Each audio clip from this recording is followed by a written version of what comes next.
Hello Aquarius, and welcome to your reading for the weeks of October 1st through 14th, 2024. This is a reading if you are an Aquarius Sun, Aquarius Moon, Aquarius Rising, or have another significant Aquarius placement in your chart. If you're new to this channel, welcome. It's good to have you. And if you're returning, welcome back. This is a 12 house astrological spread based on the houses of astrology, plus an extra one in the middle. Our main deck that we use for these readings are Marie Hope's Way of Cartouche. And my clarifying deck is the tarot deck. This time we are using the Spirit Within Tarot. And our extra deck for an oracle card pull is going to be the Black Moon astrology cards. So those are our decks for this week. I just want to mention if you want to check out my work, what I do in terms of spiritual coaching, readings, energy healing, channeling, all that stuff. My website is listed in the description box below, and as is my social media links. I do those of you who are familiar are probably tired of hearing this, but I do a morning coffee live stream. If you would like to join me at Morning Coffee with Breege on Instagram at my at the Instagram address listed in the description box below. That's where I am most of the time. I do post to Facebook as well.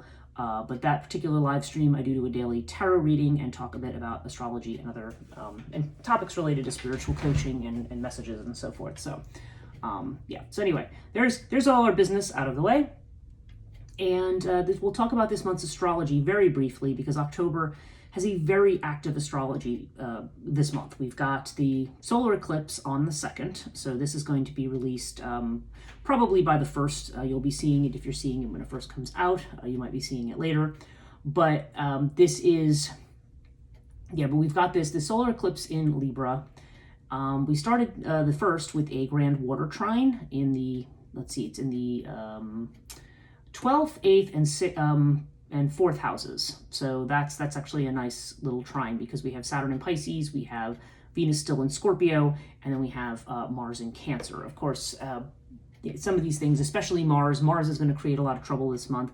It's going to be oppositional to Pluto, square to Saturn at certain points, and is going to be like a little landmine in terms of how it can behave. So now as an Aquarius, now again, depending on whether or not you have a lot of where Mars is in your chart or what kind of signs you have that are Mars ruled and where they are, you need to watch out for people, flares of temper, fights on a global scale. You know, to watch out for escalations of violence and things like that. It's a very, very volatile period. Pluto is going direct in Capricorn. It will still be in Capricorn through October, but it will no longer be retrograde as of mid-month. Mid-month is going to be very active also. There's going to be a comet in the sky, a visible comet that will show up probably in the western skies around dusk is probably the best time to see it, though it might be seen during the daytime as well. We have very strong geomagnetic storms this month.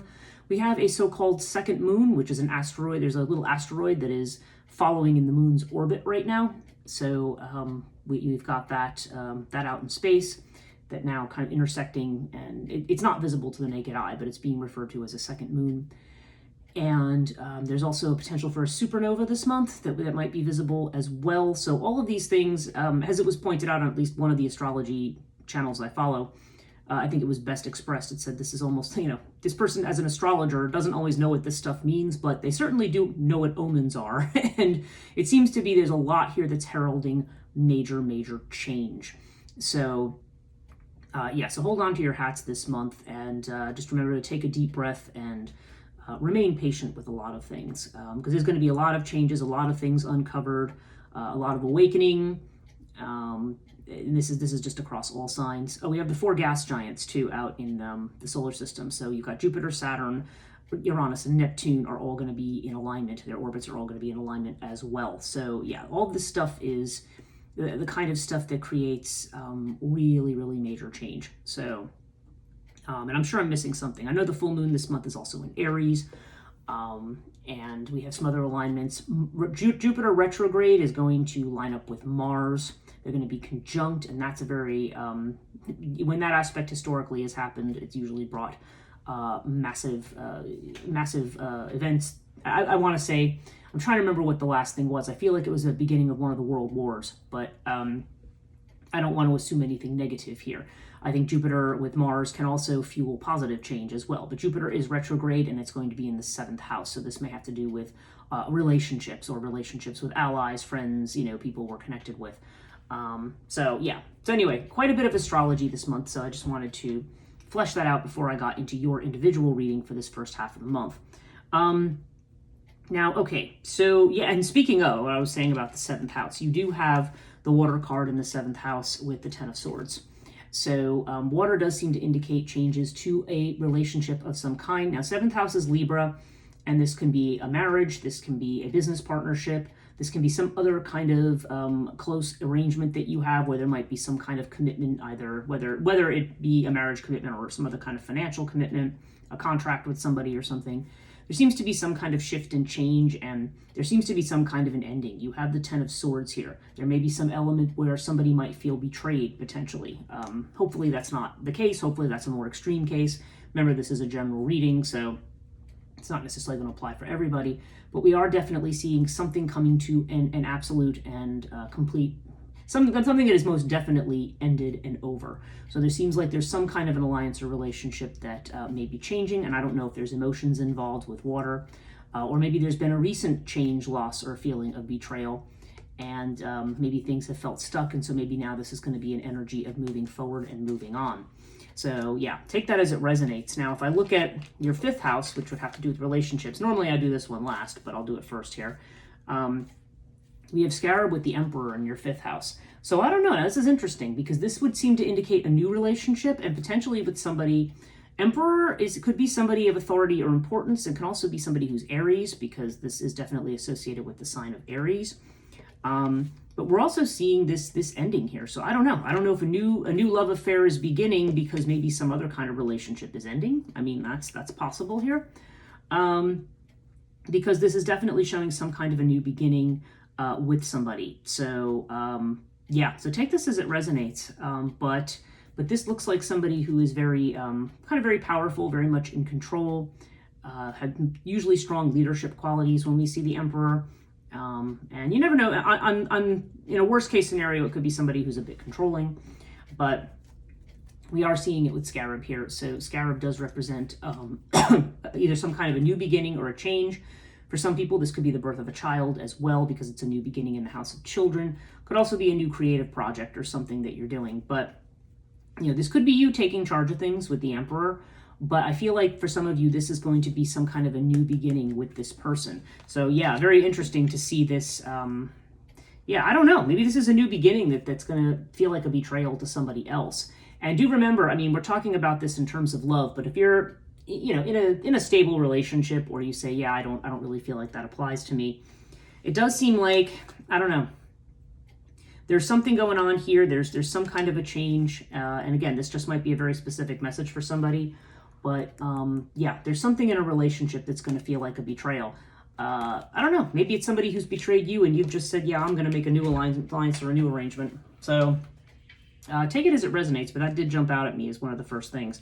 And you've got over here in the 3rd house, which is Gemini, you've got this Hathor energy. Okay, so this could be communications with a woman. Doesn't have to be. This could also just be business communications where you're trying to get things organized and in order and secure in their own way. Of course, we have the 7 of Cups. So the 7 of Cups seems to indicate, too many options, too many possibilities, unclear communications, not really sure which end is up. And I feel like maybe this is something you're either trying to sort out, or I feel more likely that there's some kind of a woman who is causing the this problem. Maybe it's somebody who's promised you. Maybe it's somebody you're thinking about making a business alliance with, and they're just kind of, it may be pie in the sky. You know what I mean? They may be saying, oh yeah, we're going to do this and we're going to do this, and in the end, it may not come to anything. It may just be a betrayal. Especially if it's anything that maybe you've invested money in or something, it may not go the way that you want it to. So I don't know. That's a possibility here, but 7 of Cups, here in the 3rd house, this is definitely indicates to me communications that are not.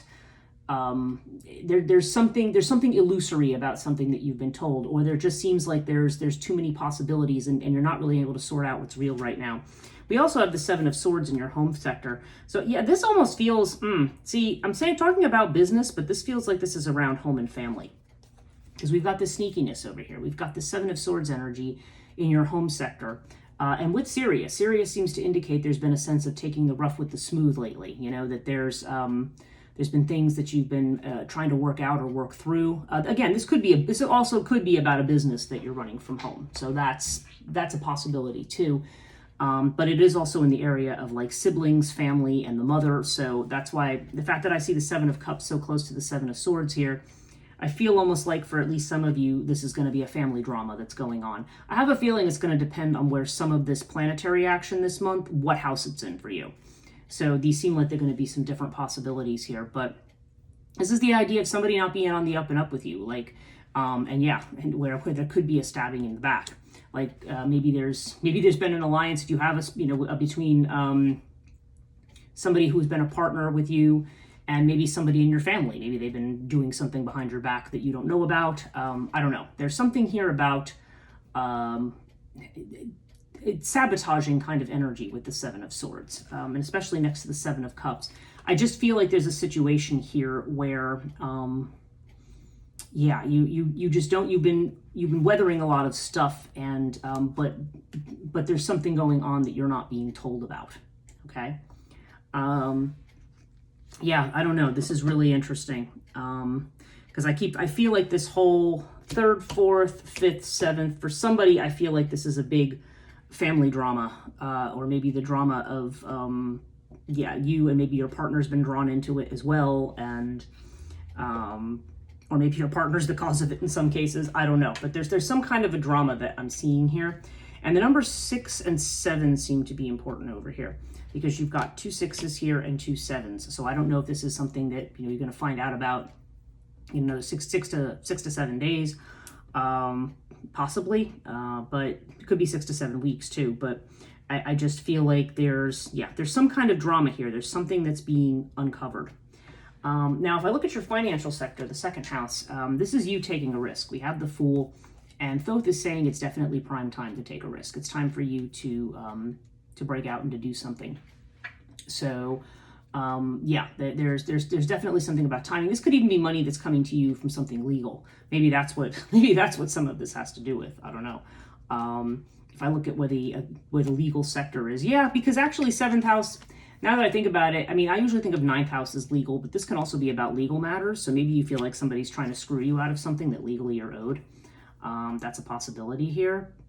So there's a risk that's being taken. But Thoth, if there is something that's going on with legal matters that seems not on the up and up, this definitely seems to indicate a legal justice coming. I mean, this and Crook and Flail both are cards that represent that. So that's good. But there's something here where you are being invited to take some kind of a risk financially, or maybe even to break away from something. Because when I look at your house of joint finances, you have the Devil with the Lotus card. So the Lotus seems to indicate peaceful continuity of things, or maybe looking for peace. Sometimes Lotus shows up when we're not feeling peaceful. So it does seem like you are going to eventually be moving into calmer water with things. But with the Devil here, this is almost like being tied to a negative situation. And this is in the house of joint finance. So the fact that we're seeing the Fool here, I feel like there's some kind of financial situation for some of you that you've got to get out from under. There's something here that you should not be, where there has been a flat out betrayal, or maybe there's going to be one. So, so you want to make sure that you are not attached to anything that's going to be harmful to your personal finances. This may involve you taking a risk, but it does seem like it's timely and worth it. And it does seem like you will be karmically supported when Thoth comes up. So I don't know. This Aquarius reading could end up being very, very specific for somebody. If you're an Aquarius and you're like, I have no idea what this is about, you might want to cross-watch something for your rising sign or for your moon if Aquarius is your sun.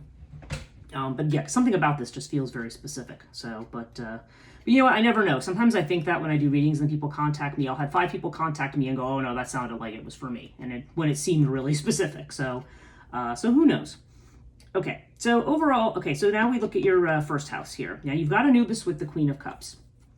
So Queen of Cups indicates that this is kind of you being in an emotional mode, trying to get in touch with your feelings, getting in touch with your intuition. this is you. This is more of a mothering kind of an energy. It's compassionate, it's gentle, it's calm. This is the face you're presenting. But you have it with Anubis, so there's a sense of keeping your boundaries. So I think if you're in this mode of trusting and compassion and helping, do make sure that you're maintaining your boundaries. Do make sure that you don't let anybody tread on them. I mean, when this comes up, I just feel like it's not that this is not an unfriendly card, but it is a card that says, hey, I'm willing to negotiate, but you're not going to go tread on my territory. So I feel like you are being very kind of calm and maybe presenting a face that's very calm and compassionate and very loving. But there is definitely the sense that you are maintaining your boundaries, or at least that you should be. Okay, let's look at work stuff. The 6th house, we have the King of Wands with air. So for some of you, you might be making a job change. There could be communications around a job. King of Wands is very ambitious and very determined. It's interesting because it's right next to the Emperor here. So I'm wondering if this could be a new creative venture with somebody, or maybe a new love affair with somebody even. Maybe somebody connected to your work in some way, because King of Wands definitely has that same kind of energy. But King of Wands can also just be, this is just energy of somebody who's very determined, very kind of controlling, and very in charge. So it doesn't have to be controlling in a negative way, just somebody who's saying, I know what I want and I'm going after it. And that could, these could also be representatives of you, but I feel like this is another person. And there could be some communications with this person, or this person, there could be some kind of a change in a job situation that you might be offered. So yeah, air definitely brings changes. Can also suggest that sometimes we need to emotionally detach from certain situations if they seem like they are too intense. Let's look at your 11th house here, which is where now you've got air in the one and you've got fire in the other. And so, again, there's that fire. You've got the Emperor, the King of Wands. There's this fiery determination that we see here in your house of what I'm going to call your house of career. It's also your house of legacy, what you're doing for others. But you have it with the High Priestess here. So the High Priestess, again, we've got this element of the unknown. You've got the 7 of Cups, the 7 of Swords. It feels like there's some unknowns here with regard to your career, and you're kind of powering through things right now. You're inspired to be a success, to make a go of things, to make things work, and to get moving. But I feel like there's some things here that maybe are hidden. I should note High Priestess is also a strong card of independence. So I feel like this is you wanting to be independent in this situation. Like maybe there is something where there has been an attachment to somebody.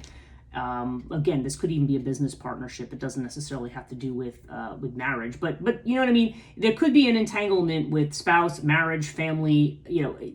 I don't know. There could be some kind of an arrangement here, or some kind of connection that you have. For those of you that do, there could be this need to disentangle and to do things on your own. Okay, and if this is just, let's look at your 11th house here, which is your own house, Libra. You've got this Queen of Pentacles energy. Again, interesting. This is so interesting because you've got Hathor down here. And to me, Hathor has a lot of the hallmarks of the Queen of Pentacles. This is somebody who is, again, somebody who's very comfortable, familiar, financially well off, in a position to share. This is an energy that tends to be very homely. I mean, I don't mean homely in the sense of being unattractive. I mean homely in the sense of very much more of a kind of cozy domestic energy that goes along with the Queen of Pentacles, right? But you have it with Nephthys. So again, Nephthys has the element of this card. There's a sense of, Nephthys indicates there's just something that we can't see right now. And you have it around all of this feminine energy too, because you have the High Priestess, you have the Queen of Pentacles, you have Hathor. I don't know. I feel like there's some kind of connection to a woman here for somebody, and there's just something here. There's just something here that you're not seeing. There's something that somebody's not above board about. And the fact that this is showing up in houses around mother energy, maybe it's somebody who's Cancer or somebody who's a water sign. I don't know, but I feel like there's just something here, or just something here that has yet to come to fruition here. But there's a lot here about something that's not above board, that's not on the surface. Let's look at your 9th house, Sagittarius. This is about your Jupiter energy, expanding your horizons, long distance travel, higher ed, spirituality. And you've got Pyramid with the Moon. So, okay. So this definitely seems like this is kind of an initiatory period. Like you're being tested in some way. There's some kind of a situation where your ability to expand your horizons, it may take some time for it to happen. with Pyramid. This is something that may not happen right away. Again, I did mention that this can sometimes have to do with legal matters, so maybe there's something that's going to be sorted out with time, but there's a challenge in the meantime. With the Moon, there's a sense of something, there's a lot of this very amorphous, ambiguous energy where your intuition and your gut is trying to tell you more than what people are telling you or what you see in front of you. So, I mean, this could also, in the 9th house, this could also be a development of your intuitive faculties and things like that. This is a very strongly spiritual card with the Moon, and it is a very strongly spiritual house. So you could be delving deeply into certain mysteries, but I feel like with Pyramid that this is saying, no, there's almost like, there's a challenge here. There's something you're stepping up to the plate, and that you have to pass through without having all the clear information right in front of you. Your gut instinct is your best friend right now. Your 12th house, okay. We have Sphinx with the 9 of Cups. Again, we have this card of mystery, digging into the mysteries of something.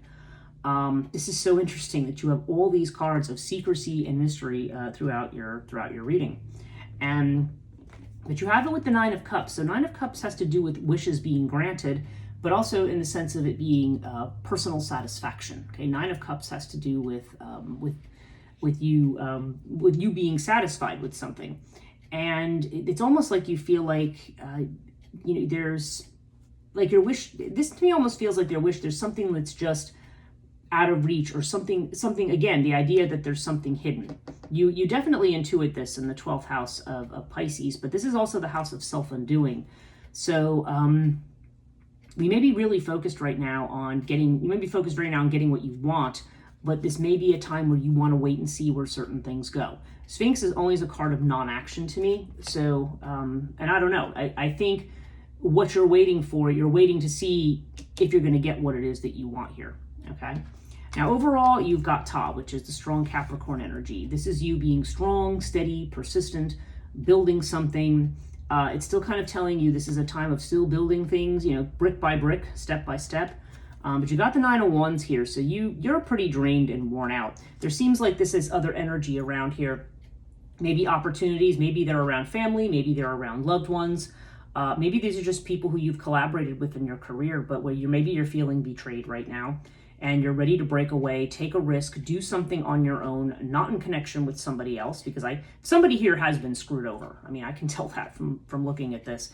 And I don't know that it's this King of Wands person. I think it's actually probably more this feminine energy that's here. So I don't know.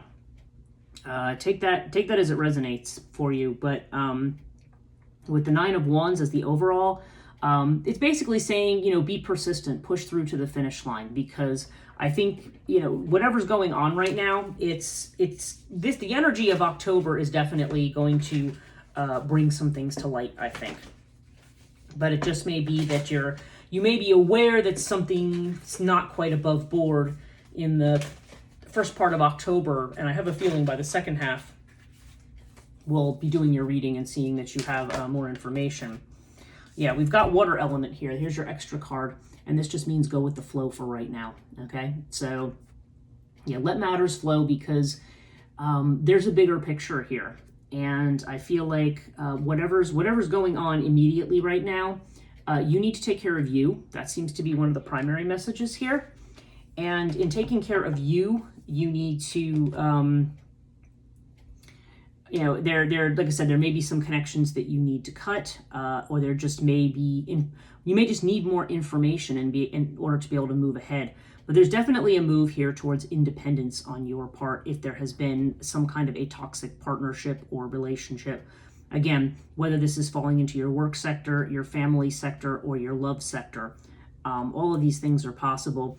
Again, we do have this strong Emperor and King of Wands energy over here, this idea of new beginnings, communications, new starts with regard to work, projects, things like that.